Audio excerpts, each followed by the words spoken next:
अधिकारियों का मान सम्मान देश दुनिया में कैसे बढ़े उसके लिए काम करना है। तो हम लोग मिलजुल कर क्यों नहीं रहे समाज में, इन राजनीतिक पार्टियों के बहकावे में क्यों आवे। नीतीश जी के बाद वो नीतीश जी का उत्तराधिकारी बने, एक एक करके मक्खी की तरह उन्होंने सबको फेंक दिया। पता चलेगा किसान के पास से अब फसल निकल गया है, बिक गया है, फिर यह दाम 2-3 महीना में बढ़ जाता है। हमने जनता के बीच में जा करके उन्हें जगाया है, उन्हें समझाया है, उनका विश्वास हासिल किया है। वो विश्वास वोट में कन्वर्ट हुआ कि नहीं सर? जी जी बिल्कुल होगा। पनोरमा ग्रुप, जो सोचता है वो करता है। आपके अपने सपनों का आशियाना। नमस्कार साथियों, एक बार फिर से आपका भारत लाइव पे बहुत बहुत स्वागत है। हमारी चुनावी यात्रा सीमांचल मिथिलांचल के इलाके में है। अलग अलग क्षेत्रों में हम भ्रमण कर रहे हैं। दिलचस्प कहानियां, दिलचस्प राजनीतिक बातें, जनता का मिजाज ये भांपते हुए हम निकल रहे हैं। सुपौल में हमारी मौजूदगी है। सुपौल में दिलेश्वर कामत एनडीए के तरफ से प्रत्याशी हैं। चंद्रहास चौपाल जो तेजस्वी यादव ने जिन पर भरोसा जताया और उनको टिकट दे दिया।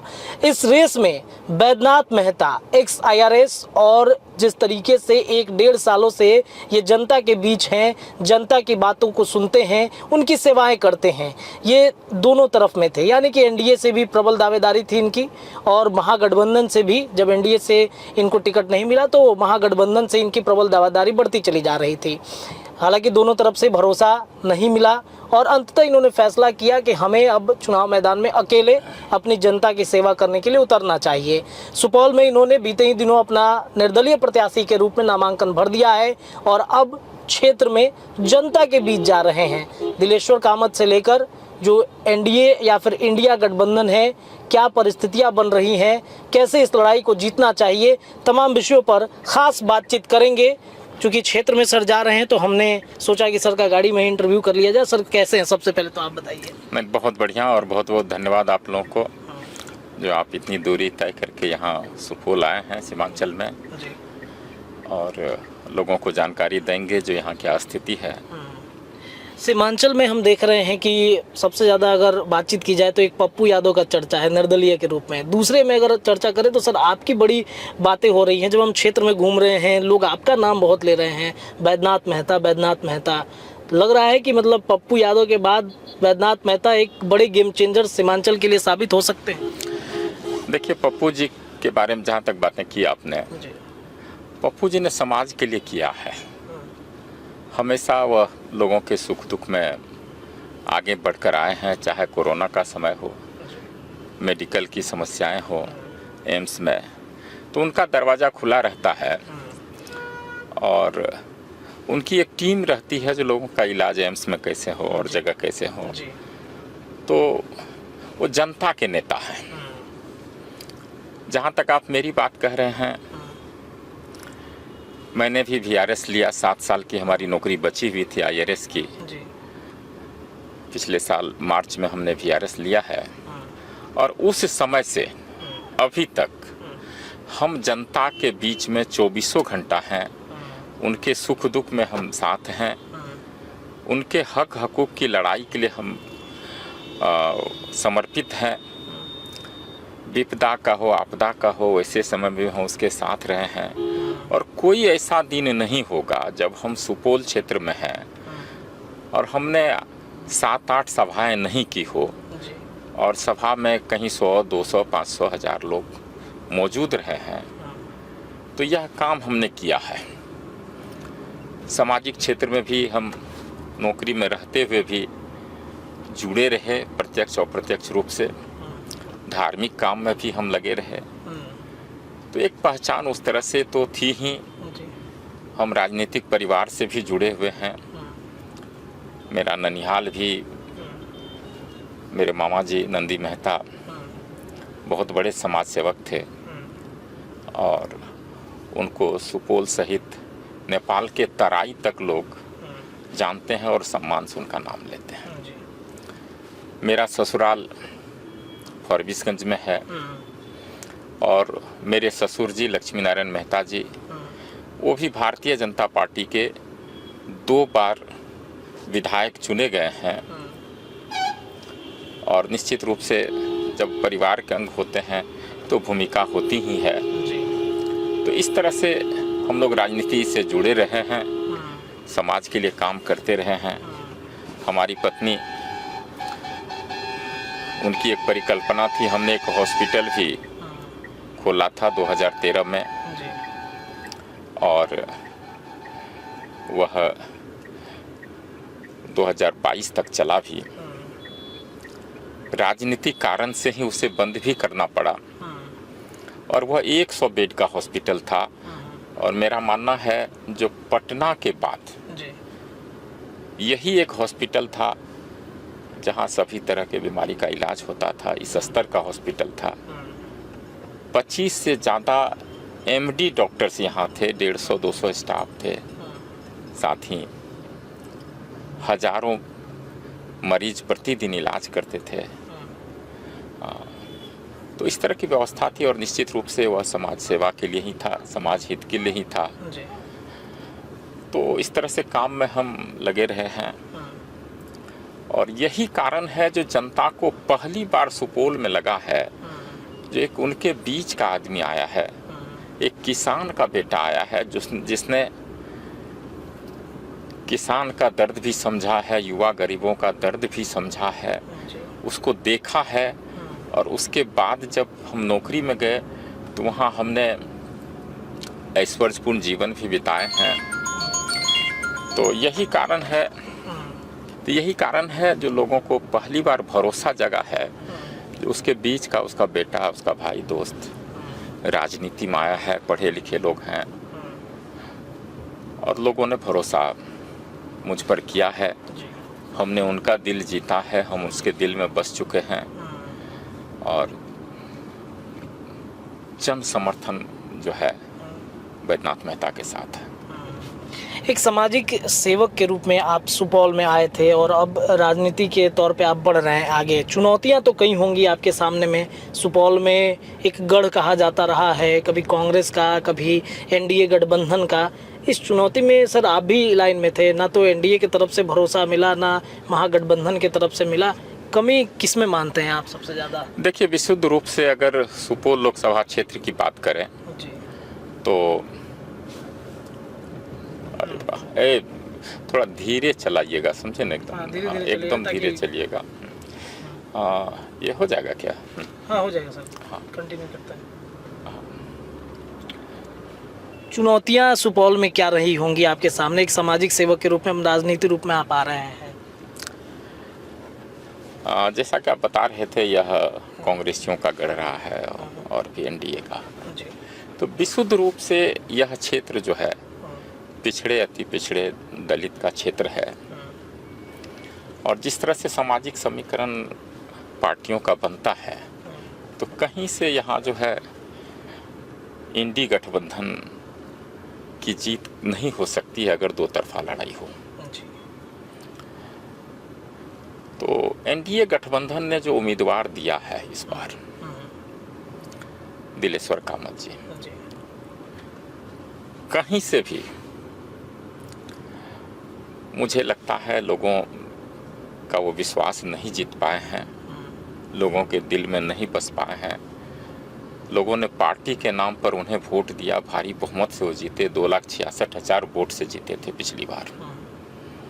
लेकिन जितना लोगों को उम्मीद थी उसका हमें लगता है जो 5% भी लोगों के विश्वास पर खरा नहीं उतरे, समाज के लिए काम उन्होंने नहीं किया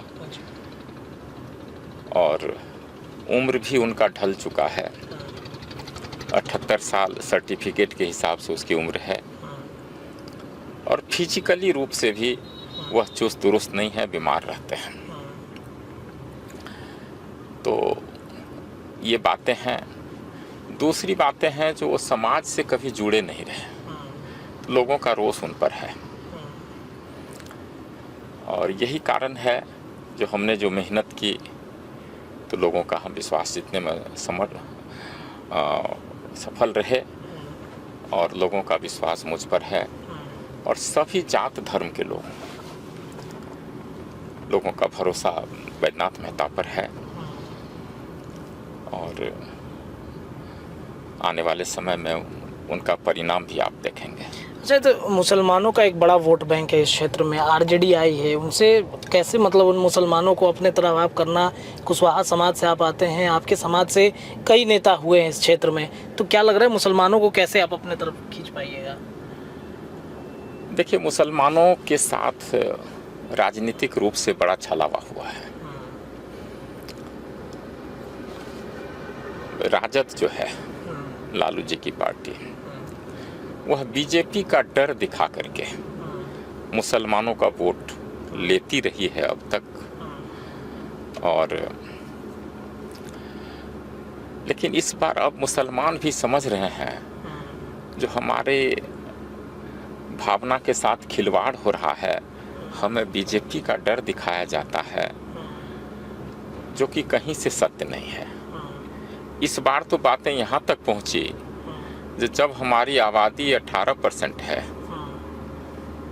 तो हमें 2 सीट क्यों? जब हम 100% वोट, अधिकांशतः वोट आरजेडी के लिए समर्पित रहता है, हम उसे देते हैं, तो 2 कैंडिडेट उम्मीदवार क्यों उतारते हैं? जबकि यादव समाज जो कोर वोटर है आरजेडी का, उनका 14% उनकी मतदाता हैं उनके,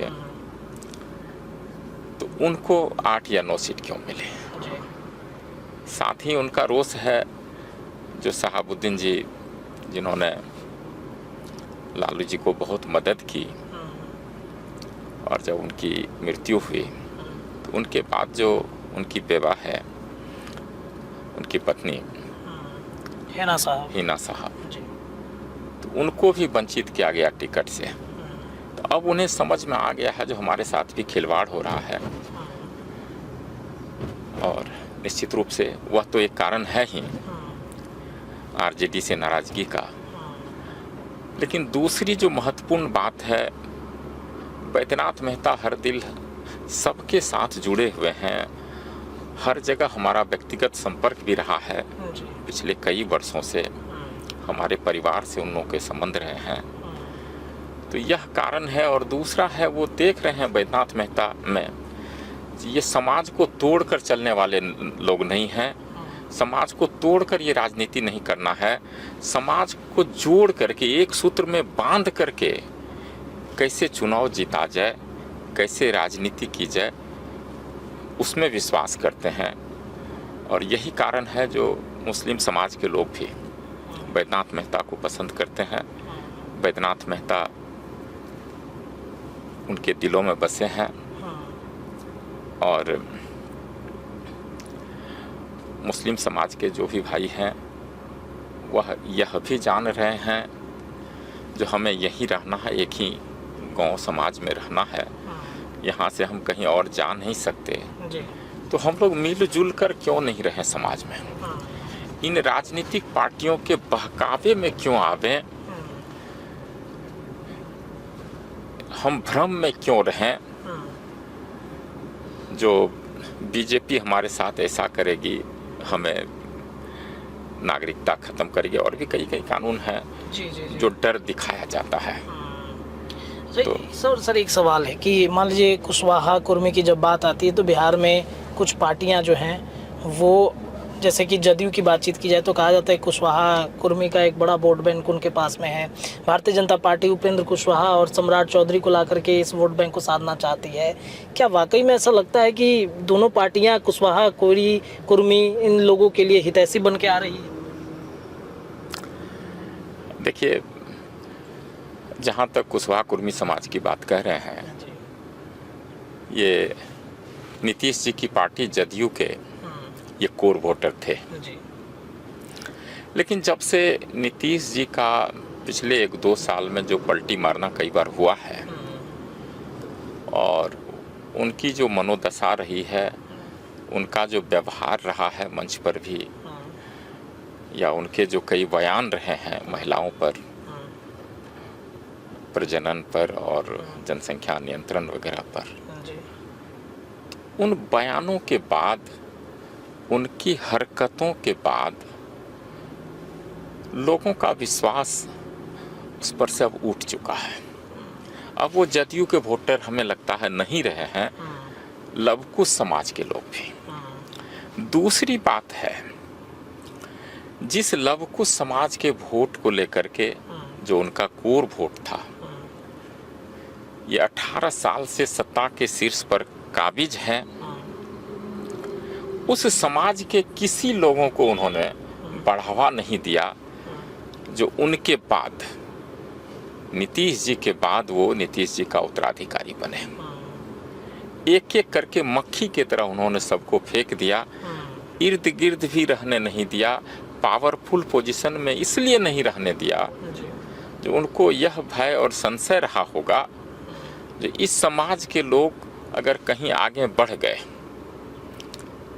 तो हमारी कुर्सी ना हिल जाए। तो कुर्सी जाने का खतरा उनको था, इसलिए उन्होंने लवकुश समाज के किसी लोगों को सेकंड लाइन में नहीं रखा, बढ़ावा नहीं दिया। और यही कारण है जो लवकुश समाज के लोग उनसे बहुत नाराज हैं। जहाँ तक बीजेपी की बात है, आप कह रहे हैं वोट साधने की बात है, कुशवाहा समाज के लोगों को, जैसे उपेंद्र कुशवाहा जी को साथ ले आए, सम्राट जी को उन्होंने बीजेपी का अध्यक्ष भी बनाया और उप मुख्यमंत्री भी बनाया।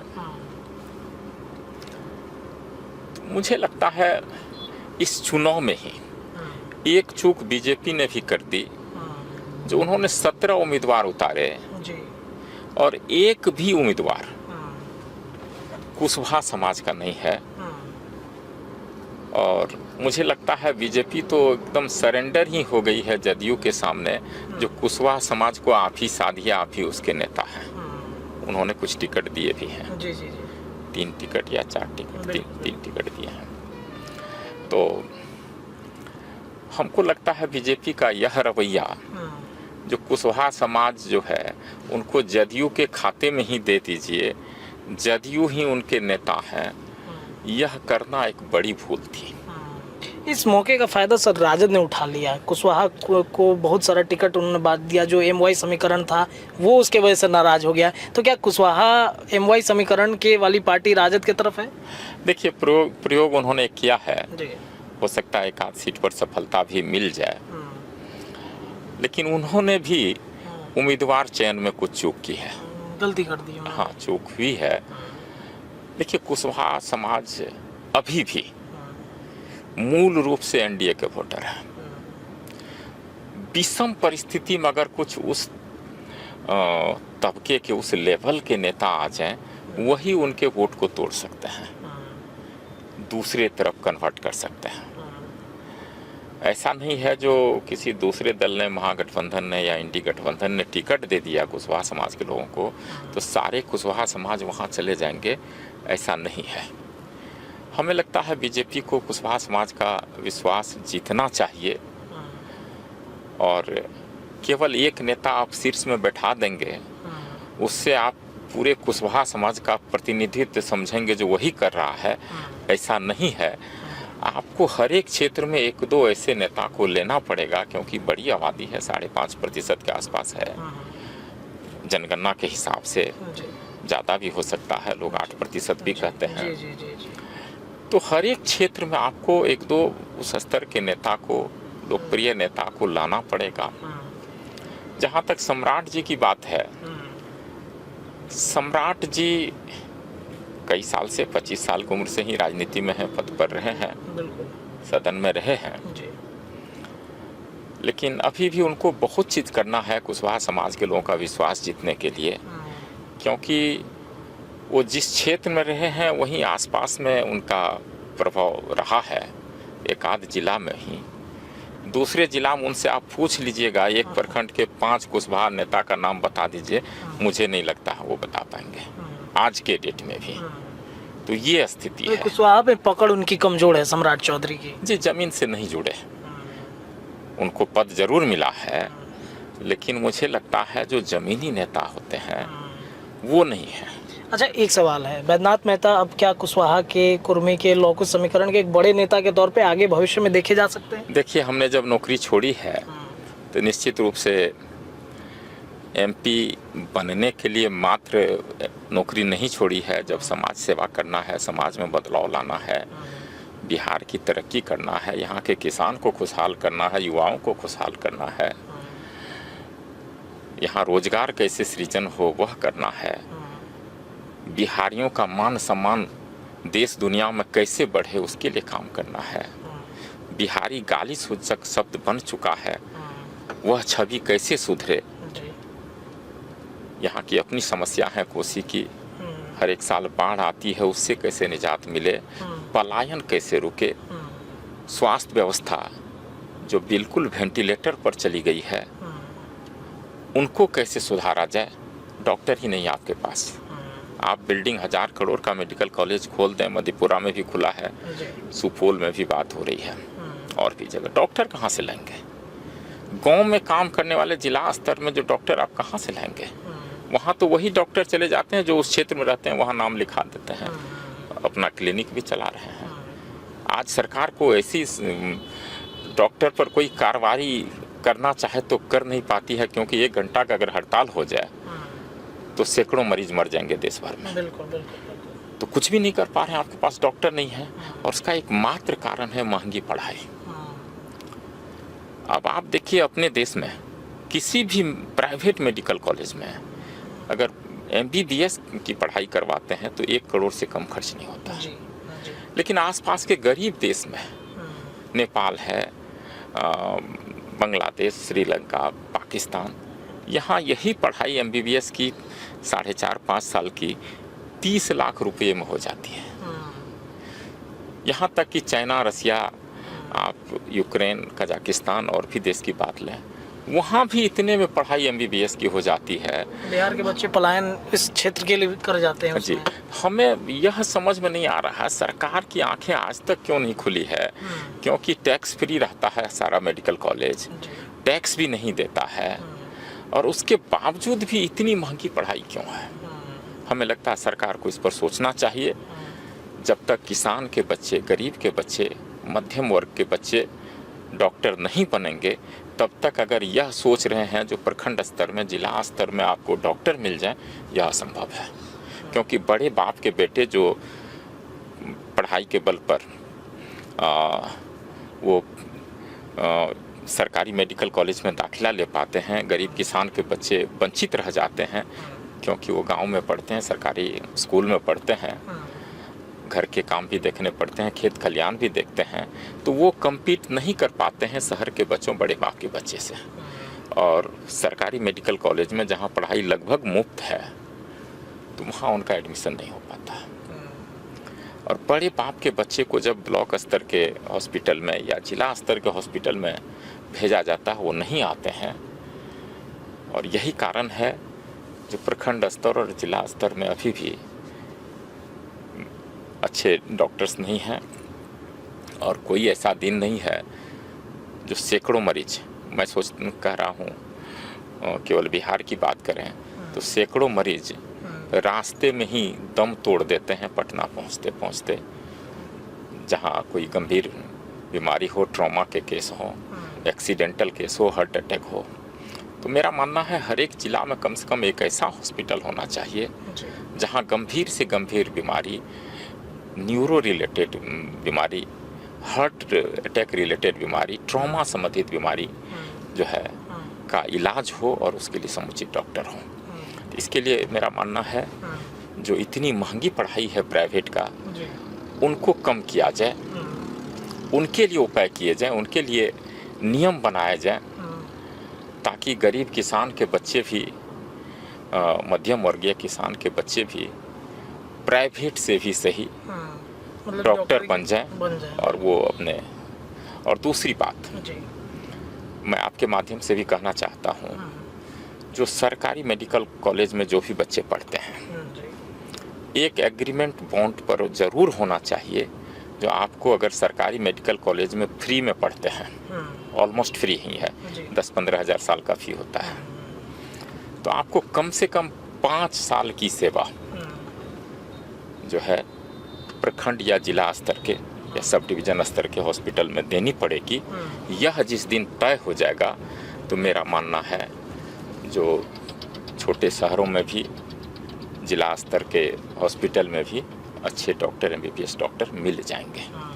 सुपौल में आप निकले हैं नामांकन के बाद, विज़न क्या है, किन किन चुनौतियों को आपको पार करना है? जो आप शिक्षा की बातचीत कर रहे हैं, मुझे लगता है शिक्षा एक बहुत बड़ा मुद्दा है इस क्षेत्र के लिए। बाढ़ प्रभावित क्षेत्र है, पलायन हो जाता है, और क्या क्या विज़न है सुपौल के लिए? ऐसा विज़न जो पहले के सांसद न कर पाए, आप नौकरी छोड़ के आए, वो दुख को देखा आपने, उस दुख को कम करने के लिए। देखिए, किसान की बड़ी समस्या है, बड़ी आबादी है। जी जी। 70% आबादी किसान की है, और ये मेरा मानना है बिल्कुल खुशहाल नहीं है, बदहाली की जीवन जी रहे हैं। इनको कैसे खुशहाल किया जाए, उसके लिए रोड मैप बनाने की ज़रूरत है, ठोस निर्णय लेने की ज़रूरत है, कड़े निर्णय भी लेने पड़ेंगे। अभी आप देख लीजिए, मक्का का फसल हमारे क्षेत्र में बहुत ज़्यादा होता है, और 1 महीना 15 दिन पहले तक मक्का का पर क्विंटल दाम 2300 रुपया था। अभी ये 1800-1700 हो गया है, और अभी फसल आना ही है। आप देख लीजिए, अगल बगल में फसल है, सारे मक्का की ही फसल है। देख लीजिए आप उस साइड में, तो कैमरा घुमाइए जरा सा। हाँ, ये सारे मक्का के फसल है। हर जगह मक्का है, मक्का मक्का ही मिलेगा आपको। दूसरी तरफ भी देखिए मक्का ही है, तो बहुत ज़्यादा पैदावार होती है। और फैक्ट्री मालिक को पता चल चुका है, जो किसान का मक्का का फसल आने वाला है, तैयार होगा। अभी पूरा तैयार नहीं हुआ, शुरुआती दौर है। 1800 रेट हो गया 15 दिन के अंदर में। अच्छा। जो 2300 रुपया था शुरुआती दौर में। हाँ, और ये 1500 तक जाएगा। 15 दिन, 20 दिन, 25 दिन, 1 महीना, 1.5 महीना, यही 1500-1600 रेट रहेगा। और फिर उसके 2 महीना के बाद ये 2200-2300 हो जाएगा। अच्छा। जब किसान के पास से फसल निकल जाता है, क्योंकि उनको दूसरे फसल भी लगाने हैं, जिनसे पैसा कर्जा ले करके फसल लगाया है, उनको भी देना है, और भी कई काम है। जब पता चलेगा किसान के पास से अब फसल निकल गया है, बिक गया है, फिर यह दाम 2-3 महीना में बढ़ जाता है। मुझे लगता है इतना मात्र अगर कर दिया जाए, किसान के फसल का उचित मूल्य अगर उसे मिल जाए, तो एक बड़ी खुशहाली होगी किसान को। एक कैलकुलेशन आपको बता रहे हैं, 1 एकड़ में मैक्सिमम जो है बढ़िया फसल हो, 40 कुंटल मक्का का पैदा होता है। और उस 40 कुंटल को अगर आज 1500 में बेचे लोग, तो उदाहरण ये है, जो इसको करने में 6 महीना समय भी लगता है, और 1 एकड़ में किसान को 15,000 लगभग बचत हो जाती है। 15 से 20,000 भी कह सकते हैं। लेकिन इसी पैदावार को कोई 2 महीना के लिए रख देता है, 40 कुंटल मक्का को, तो उस समय 800 रुपया का दाम का अंतर हो जाता है। 1500 है, 2300, 800, 32,000 रुपया वह कमा लेता है 2 महीना में रख करके। और किसान जो 6 महीना मेहनत किया है, जाड़ा का भी सीजन पकड़ाता है, गर्मी भी, बरसात भी आ जाती है, तीनों मौसम झेलता है किसान, किसान के बच्चे, परिवार के लोग, सब लोग मेहनत करते हैं। वो मैक्सिमम 20,000 रुपया 1 एकड़ के मक्का में नहीं बचा पाते हैं, लेकिन एक आदमी जो उस मक्का को खरीद करके किसान से 2 महीना के लिए रख लिया है, वो 32,000 कमा रहा है। 2-4 हज़ार खर्चा भी होगा स्टोरेज का, इंटरेस्ट भी दे दीजिए, तो भी 25,000 से ज़्यादा उनकी बचत हो जाती है। और किसान 6 महीना मेहनत करता है खेत में, उनको 20,000 तक बचत नहीं होती है। ये विडंबना है। इस समस्या का निराकरण होगा? जी, बिल्कुल होगा। बैंक से कनेक्ट कर दीजिए, गोडाउन हर एक गांव में बनवाइए, एक कर्मचारी नियुक्त कीजिए जो किसान और बैंक के पास वो लाइजनिंग करे। किसान का फसल आता है, उसको गोडाउन में रखवा दे, बैंक से लोन दिलवा दे, और जिस दिन किसान को लगेगा हमें सही दाम मिल रहा है, किसान बेच लेगा, बैंक को पैसा दे देगा, सारा पैसा किसान को आ जाएगा, आमदनी तिगुनी हो जाएगी, दुगुनी क्या तिगुनी हो जाएगी। तो ये सब कई छोटे छोटे टेक्निक्स हैं, और भी हैं। जहाँ तक शिक्षा की बात है, व्यावसायिक शिक्षा को बढ़ावा देना पड़ेगा। तकनीकी शिक्षा की बहुत ज़रूरत है। बिहार के लोग पलायन करते हैं, 1.5 से 2 करोड़ मजदूर दूसरे प्रदेश जाते हैं, पढ़े लिखे भी उसमें हैं सब, सरकारी स्कूल के पढ़े लिखे इंटर ग्रेजुएट किए हुए लोग हैं। नौकरी तो मिलनी नहीं है, ना सरकारी ना प्राइवेट। तो विवश है, जिनके पास खेती बाड़ी है तो खेती बाड़ी में लग जाते हैं, नहीं तो दूसरे प्रदेश जाते हैं काम करने के लिए। और उस स्थिति में वो मजदूरी करते हैं, और मजदूरी 500 रुपया एक दिन का मिलता है, महीने का 15,000, 2-4 दिन काम नहीं भी मिलता, उसको 12,000 मान लें, 13,000 मान लें, 3-4 हज़ार खाने रहने में भी खर्च लगता है, 4-5 हज़ार, तो 8-9 हज़ार वो बचत कर पाते हैं। लेकिन वही जब थोड़ी सी ट्रेनिंग 1-2 साल की दे दी जाए, 1 साल 1.5 साल की ITI की ट्रेनिंग हर एक हाई स्कूल में, या प्रखंड के 10 स्कूल हाई स्कूल में भी आप कम से कम कर दीजिए, तो हमें लगता है ज़्यादा उसमें संसाधन भी नहीं चाहिए, 2-4 कमरे जोड़ दीजिए, टीचर रहेंगे, ITI की पढ़ाई हो जाएगी। क्योंकि सरकारी स्कूल के उसमें ज़्यादा ब्रेन की भी ज़रूरत नहीं है। और जब वो ITI की ट्रेनिंग लेकर के वही आदमी जाएगा तो मजदूरी नहीं करेगा, वह AC रूम में बैठ के काम करेगा, पंखा के नीचे काम करेगा, और वो 25-30 हज़ार कमाने लायक हो जाएगा। और ये 2 करोड़ लोग जो दूसरे प्रदेश में जाते हैं, तो वो जब इतना पैसा भेजेंगे, जो 10,000 भेजते थे, 8,000 महीना का भेजते थे, वो अगर 20,000 भेजने लगेंगे बिहार में, तो कितने पैसे बिहार में आएंगे, बिहार में खुशहाली होगी कि नहीं। तो हमें लगता है एक दूरगामी नीति अपनाने की ज़रूरत है, और सरकार को इस दिशा में काम करनी ही चाहिए। लेकिन जो सरकारें रही है, बात शीर्ष नेतृत्व तक पहुंचती नहीं है, मुख्यमंत्री जी तक पहुंचती नहीं है, कोई ठोस निर्णय ले नहीं पाते हैं, क्योंकि शिक्षा जो है ये स्टेट का मुद्दा है, स्वास्थ्य भी स्टेट ही देखती है। तो हमें लगता है इस पर ठोस निर्णय लेने की ज़रूरत है। जनता पिछले 1 साल में हमने जनता के बीच में जा कर के उन्हें जगाया है, उन्हें समझाया है, उनका विश्वास हासिल किया है। वो विश्वास वोट में कन्वर्ट हुआ कि नहीं सर? जी बिल्कुल होगा। आप तो सभा में भी गए थे हमारा, जी बिल्कुल। और उस सभा में देख करके वहाँ पूरा भारत दिख रहा था आपको, हिंदू मुस्लिम सिख ईसाई भी कुछ लोग थे, सिख भी थे, तो पूरा भारत दिख रहा था वहाँ। और वहाँ जो इस देश में इंडिया भी है और भारत भी है, एक शाइनिंग इंडिया है, जहाँ हर दिन होली, दीपावली, दशहरा होता है, पकवान बनते हैं घर में, पसंद के खाना बनते हैं। और एक भारत है जो गांव में रहता है, जहाँ बच्चे इंतज़ार करते हैं कि होली आएगा, दशहरा आएगा, दीपावली आएगा, नए कपड़े मिलेंगे, घर में उनके पसंद के पकवान बनेंगे। यह अंतर जब तक कुछ कम नहीं होगा, तो जिस खुशहाल भारत की हम कल्पना करते हैं, खुशहाल बिहार सुपौल की कल्पना करते हैं, यह नहीं हो सकता है। मुझे लगता है प्रधानमंत्री जी को इन बातों को बड़ी गहराई से लेना चाहिए। बैद्यनाथ मेहता जी पहुंचाएंगे सदन में इन तमाम बिल्कुल पहुंचेंगे। बैद्यनाथ मेहता की आवाज़ को कोई बंद नहीं कर सकता है। जब यहाँ की जनता हमें चुनती है, तो बैद्यनाथ मेहता उसकी आवाज़ बनकर लड़ेगा, और इस आवाज़ को बंद करने की ताकत किसी में नहीं है। बैद्यनाथ मेहता उनकी आवाज़ को जो है सदन में ज़रूर पहुंचाएगा, और पहुंचाएगा ही नहीं, जब तक सही मायने में उसको कार्यान्वित नहीं करेगा, तब तक आवाज़ उठाते रहेगा। चाहे उनके कान के पर्दे क्यों न फट जाए, वह आवाज़ उठता रहेगा। जी। चलिए, बैद्यनाथ मेहता जी हमारे साथ थे, बहुत सारी बातें इन्होंने बतलाई हैं, और बहुत सारी और भी बातें होंगी। अगले कड़ी में हम जुड़ेंगे, सर से बातचीत होगी, चर्चाएं होंगी।